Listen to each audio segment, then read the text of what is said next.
이 5월에 하나님의 은혜와 사랑이 여러분의 가정 가운데 충만하기를 소원합니다.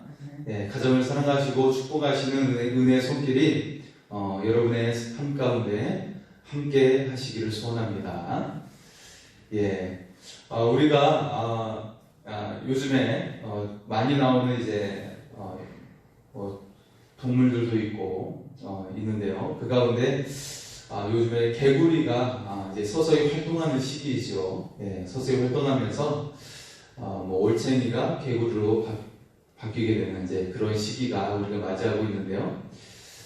우물 안의 개구리라는 그 이야기는 우리 인생에 있어서 많은 생각을 하게 합니다. 우리 인생이 때때로 우물 안의 개구리와 같지 않나 그런 생각을 하게 되는데요. 내가 사는 것이 마치 모든 세계인 것처럼 여길 때가 있고 이것이 인생의 전부인 것처럼 여겨질 때가 있습니다. 하지만 우리가 가끔 높은 산에 올라가야 돼요. 가끔 높은 산에 올라가서 보면 이 인생이 우리가 살고 있는 도시가 얼마나 작은지를 볼 수가 있죠. 우리가 살고 있는 세계가 얼마나 작은지를 볼 수가 있습니다. 하물며 하늘에 계신 하나님께서 우리를 바라보실 때는 우리가 얼마나 연약하고 그리고 우리의 인생이 얼마나 작은 인생인지를 볼 수가 있는 것이죠. 여러분, 우리의 신앙도 보면 우리의 신앙도 우물 안의 개구리와 같지 않나 자신을 돌아보게 되죠. 내 신앙이 내가 참 잘하고 있다라고 생각하시는 분도 계시겠지만 우리가 가지고 있는 신앙도 때때로 우물 안에 있는 개구리와 같은 신앙이 아닌가 돌아볼 수 있기를 원합니다. 자, 오늘 말씀을 통해 우리의 생각을 뛰어넘어 역사하시는 하나님을 바라볼 수 있기를 소원합니다. 예레미야에게 하나님께서 허락하신 사명이 있었는데요. 오늘 말씀 속에 보면 멍에를 메고 하나님의 예언의 말씀을 전하라고 말씀을 하고 있어요. 오늘 말씀의 제목은 하나님의 뜻과 사람의 뜻입니다. 하나님의 뜻과 사람의 뜻이 다르다라는 것이죠. 유다의 사람들은 나라를 지키기를 원했어요. 나라가 지켜지고 적들이 떠나가고 어려움이 물러가기를 원했죠. 그것이 또 우리들의 마음이기도 하잖아요. 그죠? 문제가 그냥 나에게 오지 않고 멀리 떠나가고 편안하기를 원하는 게 우리의 마음이죠. 유다의 사람들도 역시 적들이 떠나가고 문제가 해결되고 나라가 망하지 않기를 원했습니다. 그런데 하나님의 뜻은 무엇이었어요? 유다가 망하는 것이었어요. 유다가 망해서 다시 새롭게 되기를 원했어요. 왜냐하면 지금 이 상태가 너무나도 병들어서 더 이상 치유할 수 없는 상태가 됐거든요. 그래서 완전히 그 썩은 싹을 뽑아내서 새롭게 심겨지기를 원하는 것이 하나님의 마음이었다는 것이에요. 자, 그래서 이 유다의 역사가, 이스라엘의 역사가 새로운 역사로 시작되기를 원하셨고, 그리고 이 하나님의 백성들이 이스라엘이라는 그 국경, 이 경계, 땅의 경계에 국한되는 것이 아니라 이 경계를 뛰어넘어서 모든 열방 가운데 향해 나아가기를 원하셨던 거예요. 모든 열방 가운데 열방의 나라가 되어 뻗어나가는 것이 하나님의 뜻이었어요. 자, 우리가 나의 뜻이 아니라 하나님의 뜻을 구하는 우리의 삶이 될 수 있기를 원합니다. 그래서 새롭고 지경이 넓혀지는 역사가 일어날 수 있기를 소원합니다. 그래서 우리가 하나님의 뜻을 따라야 하는데요. 자, 오늘 말씀 속에 먼저 나온 것은 먼저 첫째, 하나님의 백성도 고난의 멍에를 허락하신다라는 거예요. 하나님의 백성에게도 고난을 허락하시는군요. 멍에를 매게 하시는군요. 라고 말씀하고 계세요. 하나님께서 유다 백성들을 깨우치기 위해서 했던 방법이 있어요. 자, 너희들 깨우치기 위해서 하나님께서 하신 방법, 그것은 포로로 끌려가는 거였어요. 바벨론의 포로가 된 것이었죠. 우리 6절의 말씀, 6절의 말씀을 보겠습니다. 이제 내가 이 모든 땅을 내 종 바벨론 왕 느부갓네살의 손에 주고 또 들짐승들을 그에게 주어서 섬기게 하였나니. 자, 하나님의 말씀대로 얼마 후에 바벨론이 패권을 장악하게 돼요. 그래서 그 주변에 있는 모든 나라들을 지배를 하게 됩니다. 이 가운데 유다가 멸망하고 그들 중에 남은 자는 포로로 끌려가게 되죠. 그렇다면 하나님의 백성을 사로잡히게 하시는 이유가 무엇일까? 왜 하나님의 백성을 포로가 되게 하실까요? 왜 끌려가게 하실까요? 자, 하나님은 어떤 사람에게는 간섭하지도 않고 무한한 자유를 주시기도 합니다. 어떤 사람에게는요, 간섭을 안 하세요. 그냥 죄를 짓든 나쁜 짓을 하든 다른 사람을 피해를 주든 간섭을 안 하시는 사람이 있어요. 예. 자, 하지만 반대로 어떤 사람에게는 조금만 잘못해도 간섭하시고 조금만 실수해도 무언가를 우리에게 시험을 주기도 하고 고통을 주기도 하고 그런 일이 일어나기도 합니다. 왜냐하면 하나님은 그의 택한 백성들을 사랑하시기 때문이에요. 사랑하시기 때문이에요. 그래서 간섭하십니다. 만약 여러분 어린 자녀가 날카로운 것을 가지고 놀고 있으면 어떻게 하시겠어요? 안 돼 하면서 막 이렇게 손을 치면서 그거 못 만지게 할 거잖아요. 그죠? 손을 쳐야 돼요. 못 만지게. 그래서 깨닫게 해줘야 돼요. 오감으로 느끼면서 깨닫도록 해줘야 돼요. 그렇게 해서 멈추게 해야 돼요. 그래야 다치지 않죠. 아이가 다치지 않아요. 아이가 차가 다니는 도로 옆에서 놀고 있으면 어떻게 하겠어요? 야, 안 돼! 엉덩이를 탁 때리면서 들어오게 해야 돼요. 그죠? 차가 다니는 도로에서 놀면 어떻게 돼요?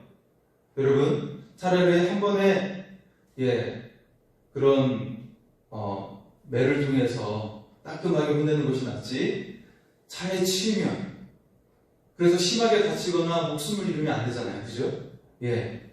그렇게 해서 간섭하는 거예요. 왜 간섭합니까? 사랑하기 때문에. 그 자녀를 사랑하기 때문에 간섭을 하는 거죠. 이처럼 죄를 짓고 위태로운 길을 가고 있는 우리의 모습을 보고 하나님께서 간섭하시는 거예요. 안 돼! 안 돼! 그러면 안 돼! 간섭하시는 거예요. 그래서 사랑을 위해 매를 들고 멍에를 허락하신다는 거예요. 자, 하나님의 매를 통해 하나님의 사랑을 보여주고 계시는 거예요. 내가 너를 사랑한다.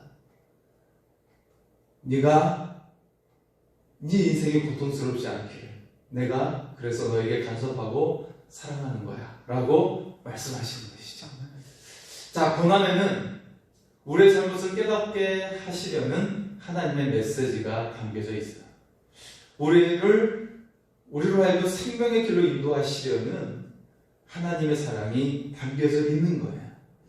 자, 그렇기 때문에 고난 속에서 우리가 하나님의 사랑이 담겨 있음을 깨달을 수 있기를 바랍니다. 나에게 조금 어려움이 있으면 하나님이 나를 사랑하시는구나. 나를 사랑하시는구나.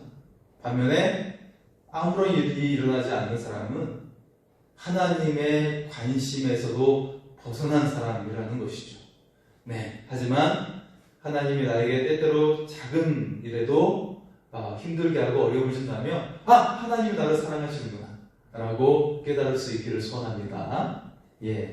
우리가 이 고난을 통해 생명길로 인도하시는 하나님을 볼 수 있기를 소원합니다. 자, 두 번째는요, 하나님의 뜻을 아는 성숙한 신앙을 가져야 한다는 거예요. 우리 5절의 말씀을 보겠습니다. 5절입니다. 나는 내 큰 능과 나의 쳐든 팔로 땅과 지상에 있는 사람과 짐승들을 만들고 내가 보기에 옳은 사람에게 그것을 주었노라. 자, 여러분, 그리스도인들 가운데 보면 성숙한 신앙인이 있고 또 미성숙한 신앙인이 있어요. 그런데 이게 신앙생활을 오래 한다고 성숙해지는 것이 아닙니다. 절대 아니에요. 자, 신앙에는 철이 든 신앙이 있고 철이 들지 않는 신앙이 있어요. 자, 성숙한 신앙이란 무엇일까요? 한마디로 표현한다면 성숙한 신앙이란 하나님의 뜻을 살피고 생각할 줄 아는 사람이 성숙한 신앙이에요. 네. 하나님의 뜻이군요. 이것이 하나님의 뜻이지요? 라고 물으면서 살피고 그렇게 살려고 하는 사람이 성숙한 신앙이죠. 네. 나에게 어려움이 오면 하나님의 뜻은 무엇인가요? 라고 먼저 물어보는 것. 네. 자, 그래서 그렇게 하나님을 먼저 바라보기 때문에 여러분 사실 문제가 와도 고통스럽지가 않아요. 그냥 하나님의 뜻이 있군요 라고 믿게 될 줄 믿습니다. 우리가 믿음으로 이 모든 것들을 수용하고 또 이기게 될 줄 믿습니다. 자, 오늘 말씀대로 하나님 보시기에 옳은 대로 따라가는 그리스도인이 바로 성숙한 사람이라는 거예요. 성숙하지 못한 사람은 어떤 모습을 보이죠? 자기 주장을 막 해요. 내 생각은 이런데? 라고 하면서 내 생각을 고수를 해요. 자기만을 알고 자기가 손해보는 것을 절대 받아들이려고 하지 않는 그런 모습을 취하고 있는 사람, 이 사람이 성숙하지 못한 사람이죠. 그런데 성숙한 사람은 먼저 하나님의 뜻을 구한다는 것이죠. 그러다 보니까 나에게 잘못한 사람도 불쌍하게 여기게 되는 거예요. 왜냐하면 내가 하나님 뜻을 알고 있기 때문에 나에게 잘못하는 사람도 불쌍해지는 거예요. 저 사람처럼 안 되는데 정말 불쌍하다. 그렇게 여기게 되는 것이죠. 자, 심지어 그를 용서하기로 하는 사람이 되는 거예요. 자, 이를 통해 이 사람은 어떻게 돼요? 성숙을 뛰어넘어서 거룩한 사람이 되는 거예요. 네. 그래서 어떻게 돼요? 장성한 사람을 뛰어넘어 성인으로 성자와 같은 모습으로 바뀌어지는 것이죠. 거룩한 자로 바뀌어지는 거예요. 자, 하나님의 뜻을 아는 성숙한 사람에게는 4가지 특징이 있습니다. 첫째는 주님이 나를 택하셨다라는 믿음을 가지게 되는 거예요. 주님이 나를 택하셨습니다. 자, 미숙한 신앙인은 내가 예수님을 믿었다고 생각을 해요. 내가 예수님 믿었지. 하지만 성숙한 신앙인은 주님이 나를 택하셨어 라고 믿는 거예요. 믿음이 차원이 달라요. 그 택한 존재가 주체가 하나님이 되는 거예요. 하나님 나를 택하신 거예요. 삶의 주체가 나 중심적인 사고가 아니라 어떻게 돼요? 예수님 중심으로 살아가는 사람이 되는 거예요. 그래서 나의 삶의 생각과 행동이 그 중심이 예수님으로 되어진다는 것이죠. 네. 그러면 편안해져요. 행복해져요. 여러분, 이처럼 나의 삶의 중심이 바로 예수님이 되어서 여러분 정말 평강을 누리고 행복한 사람이 될 수 있기를 소원합니다. 자, 두 번째 특징은 기도 제목과 소원의 내용이 달라져요. 하나님, 내 뜻대로 마옵시고 아버지의 뜻대로 되기를 원하옵나이다 라고 말씀하게 되는 것이죠. 그렇게 하나님 뜻대로 되기를 원하옵나이다. 주여 내게 말씀하옵소서 종이 듣겠나이다 라고 기도하게 되는 거예요. 여러분, 그렇게 기도한 적이 있습니까? 주님의 뜻대로 되기를 원합니다. 주님 말씀하옵소서 주의 종이 듣겠나이다. 그렇게 기도한 적이 있습니까? 네. 신앙이 어릴 때는 우리가 아주 어린아이와 같은 기도를 하죠. 하나님 이거 주세요, 저거 주세요, 저것도 주세요. 저 사람 저것도 있네, 저것도 주세요 라고 기도하게 되죠.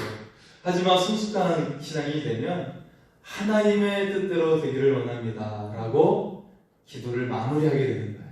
네. 사실 억울한 일도 있을 수 있고 고통스러운 일도 있을 수 있죠. 호소할 수밖에 없는 기도도 있을 수 있어요.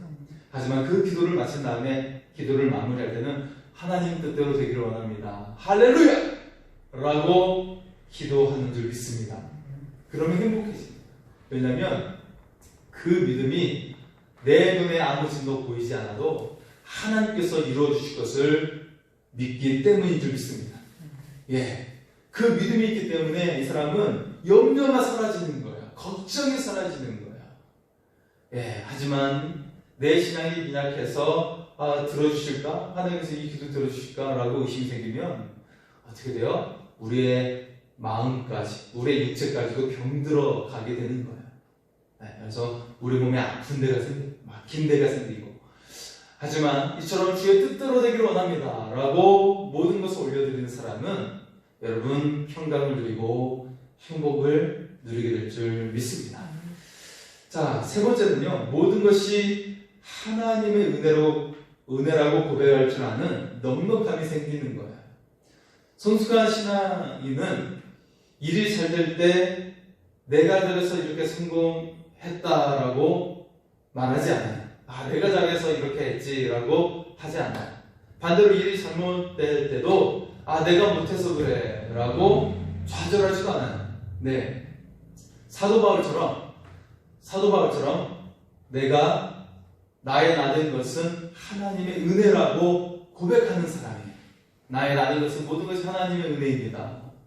내가 약할 때도 내가 잘 될 때도 모든 것이 하나님의 은혜입니다. 할렐루야. 이렇게 고백하는 사람이에요. 우리의 삶을 돌아보면 모든 것이 하나님의 은혜라는 거예요. 그것이 정말 좋은 일도 있고 때때로 우리를 고통스럽게 하는 일도 있지만 모든 것이 하나님의 은혜라고 고백하는 사람이에요. 그래서 항상 모든 일에 감사할 수 있는 거예요. 이 사람이 바로 성숙한 신앙인이라는 것이죠. 자, 마지막 네 번째는요, 사명자로 살아갑니다. 성숙한 신앙인이 되면 내가 예수님 때문에, 예수님을 위해서 손해볼 각오를 하고 있는 사람이에요. 어린아이들은 힘든 일을 하려고 하지 않죠. 네. 하지만 성숙한 어른이 되면 생각이 달라져요. 네. 기꺼이 나의 사랑하는 사람들을 위해서 내가 때때로 힘든 일을 할지라도 혹은 손해보는 일을 할지라도 기꺼이 감수하면서 해내려고 하는 모습이 바로 어른의 모습이죠. 신앙도 성숙한 신앙인이 되면 이웃을 위해 받는 고난, 그리고 주를 위해 받는 고난을 기쁘게 여긴다는 거예요. 주를 위한 고난을 제가 기쁘게 받아들이겠습니다. 제가 제 이웃을 위한 고난을 받아들이겠습니다. 제가 내 옆에 있는 성도를 위한 고난을 기꺼이 받아들이겠습니다 라고 한다는 거예요. 내가 손해를 본다 할지라도 기꺼이 그것을 받아들인다라고 한다는 것이죠. 자, 어릴 때는 우리가 참 서운한 것을 많이 느껴요. 예. 내 형한테는 이렇게 하고 내 언니한테는 이렇게 하는데 나는 왜 이렇게 해주실까? 내 동생에게는 이렇게 해주시는데 나는 왜 이렇게 해주는 것일까? 라고 서운한 감정을 많이 받게 되고 또 오해도 많이 하게 되고 그리고 나에게 아까운 것도 많고 손해를 보려 하지 않는 그런 모습이 있죠. 하지만 부모가 되면 자녀를 위해 기꺼이 내어주고 희생하게 되는 것이죠. 신앙도 성숙해지면 손해볼 각오를 하게 돼요. 하나님뿐만 아니라 다른 사람에게도 손해보는 것을 주저하지 않게 되는 것이죠. 여러분, 하나님의 뜻, 하나님의 사명에 우리가 붙들리는 그런 주의 성도가 될 수 있기를 소원합니다. 자, 마지막으로 오늘 말씀 세 번째는 우리에게 허락하신 멍에로 새로운 은혜가 시작이 된다는 거예요. 자, 오늘 말씀은 큰 흐름이 바로 하나님께서 우리에게 멍에를 매게 한다는 거예요. 예, 바로 나라가 망하고 결국 이 백성이 포로로 끌려간다. 이 백성이 멍에를 메고 가게 될 것이다 라고 말씀하시는 것이죠. 하나님은요, 우리에게 멍에를 허락하세요. 네, 그 멍에가 고통스러울 수 있어요. 우리의 모든 것을 송두리째 빼앗아 가기도 하죠. 우리에게 모든 것이 아무것도 걸쳐지지 않은 채 옷도 벗겨진 채로 사슬에 묶여서 끌려가는 상황에 이르게 돼요. 그것이 바로 바벨론 포로선항이에요. 옷도 제대로 갖춰 입지 못한 채 벗겨진 채로 사슬에 끌려가게 되는 거예요. 왜냐하면 전쟁에 패한 민족은 종에 불과하기 때문에 인간 취급을 받지 못해요. 네, 그렇게 사슬에 묶여 멍에에 매여 끌려가게 되는 것이죠. 네, 그 멍에를 잘 매면 하나님의 은총이 오게 되는 것을 믿으시기 바랍니다. 그 대표적인 예로 바로 요셉이 있죠. 요셉은 멍에를 잘렸어요. 네, 형에 의해서 억울하게 끌려갔지만 그가 그 삶의 좌절하고 낙담해서 그 삶을 성실함이 아니라 나태 가운데 떨어졌던 그런 삶을 추구하지 않았죠. 네, 그런 삶을 추구하지 않았어요. 좌절하지 않았어요. 낙담하지 않았어요. 그 인생을 포기하지 않았어요. 그 가운데 그는 눈을 들어서 하나님을 바라본 줄 믿습니다. 그 좌절의 상황에서, 낙담의 상황 속에서, 노예가 된 상황 속에서 요셉은 하나님을 바라보았어요. 그 멍에를 메고 있는 상황 속에서 하나님을 바라본 거예요. 그랬더니 하나님께서 길을 보여주셨어요. 네. 자, 아직 요셉은 자신의 인생의 종착점을 보지 못했어요. 여전히 노예였고, 심지어 억울하게 또 다른 억울함으로 말미암아 보디발 아내의 그 누명으로 말미암아 감옥에 갇히는 더 인생이 추락해버리는 상황 속에 놓이게 되었어요. 네. 여러분, 이 시대의 감옥은 인권이라는 게 전혀 없잖아요. 그죠? 네. 지금보다 더 고통스럽죠? 지금과 비교할 수 없죠. 네. 그런 식의 죄수가 되어 추락하는 삶이었지만, 그럼에도 불구하고 요셉은 어떻게 했어요? 눈을 들었어요. 하나님을 바라보았어요. 하나님의 은혜를 바라보았어요. 지금 내 눈에 처해 있는 고통의 상황과 억울함의 상황이 아니라 하나님의 은혜를 바라보았다라는 것이죠. 결국 하나님은 요셉의 인생을 높여주시고 그를 애굽의 총리로 삼아주신 줄 믿습니다. 인생의 대반전의 역사를 하나님께서 일으켜 주신 것이죠. 자, 오늘 말씀, 여러분, 우리가 멍에를 잘 매면 하나님의 은총이 온다는 것입니다. 우리 11절의 말씀을 보겠습니다. 11절입니다. 그러나 그 목으로 바빌론의 왕의 멍에를 메고 그를 섬기는 나라는 내가 그들을 그 땅에 머물러 밭을 갈며 거기서 살게 하리라. 예. 자, 포로가 되어 멍에를 메고 먼 땅을 향해 고향에서, 우리나라에서 멀리 떨어져 있는 그 바벨론이라는 나라에서 살게 됩니다. 하지만 그것을 받아들이고 하나님의 뜻을 구하는 자는 어떻게 돼요? 그 땅에 머물러서 밭을 갈며 거기서 살게 하리라 라고 말씀을 하고 있는 것이죠. 자, 예수님도 멍에와 관련해서 우리에게 말씀을 하고 계십니다. 마태복음 11장 29절과 30절이죠. 나는 마음이 오냐고 겸손하니 나의 멍에를 메고 내게 배우라. 그리하면 너희 마음이 쉼을 얻으리니 이는 내 멍에는 쉽고 내 짐은 가벼움이니라 하시니라. 아멘. 주님께서 우리에게 멍에를 메라고 말씀하고 계세요. 그러면 우리가 어떻게 된다고요? 쉼을 얻게 된다. 우리가 쉼을 얻는다고 말씀하고 있어요. 주님은 분명히 우리에게 말씀하고 있어요. 내 멍에는 쉽고 내 짐은 가볍다. 자, 이 말씀은 주님을 전적으로 신뢰하라는 거예요. 그리고 우리는 주님의 멍에가 뭐예요? 주님의 사명을 말씀하고 있는 거예요.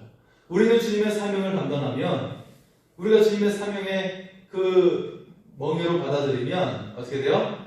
하나님께서 우리의 멍에를 대신 지시고 우리에게 쉼을 주신다라고 말씀을 하십니다.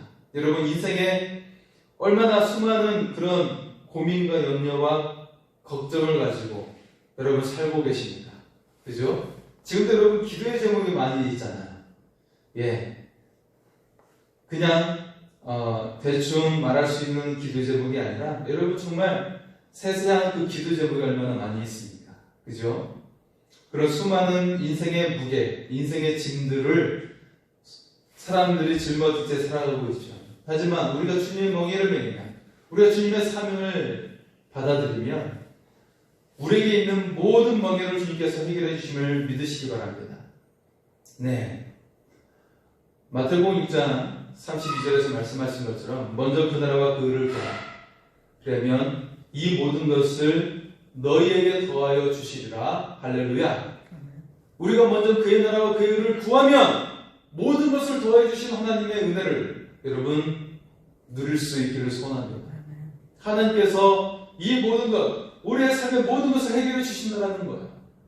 그리고 우리를 영광스럽게 인도하시는 주님이심을 우리가 믿을 수 있기를 소원합니다.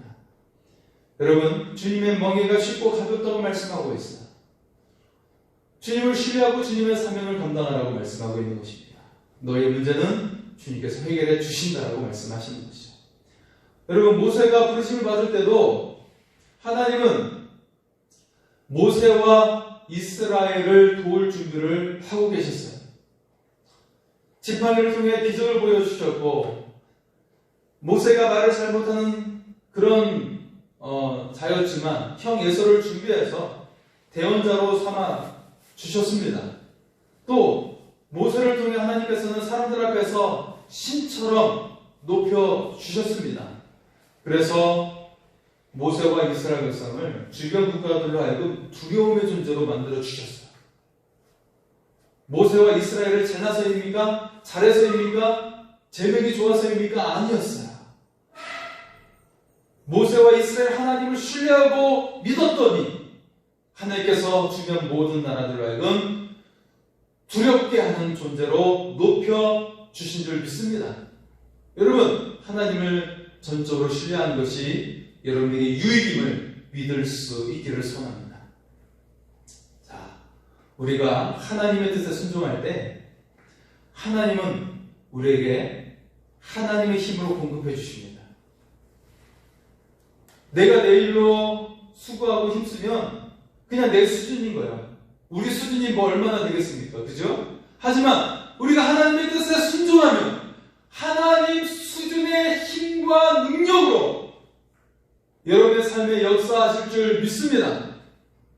우리가 하나님의 사명을 감당할 때 우리 속에서 하나님께서 직접 일하시고 행하심을 믿을 수 있기를 소원합니다.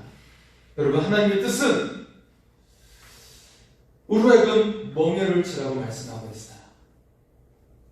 하나님의 뜻에 순종할 때 하나님께서 우리를 책임져 주시겠다라는 거예요.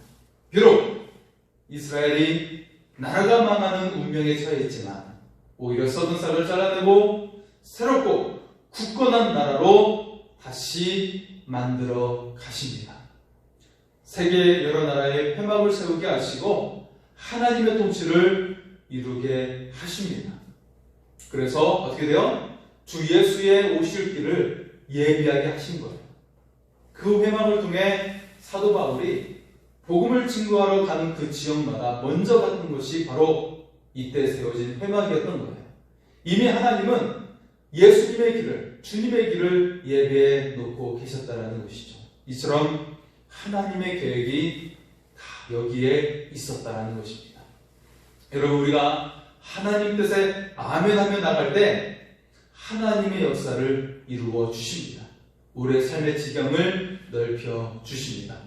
하나님의 준비하신 은혜를 우리에게 부어 주십니다. 이 은혜를 누리는 우리의 삶이 될 수 있기를 소원합니다. 우리 시간 먼저 그 나라와 의를 구하라 찬양하며 나아가겠습니다.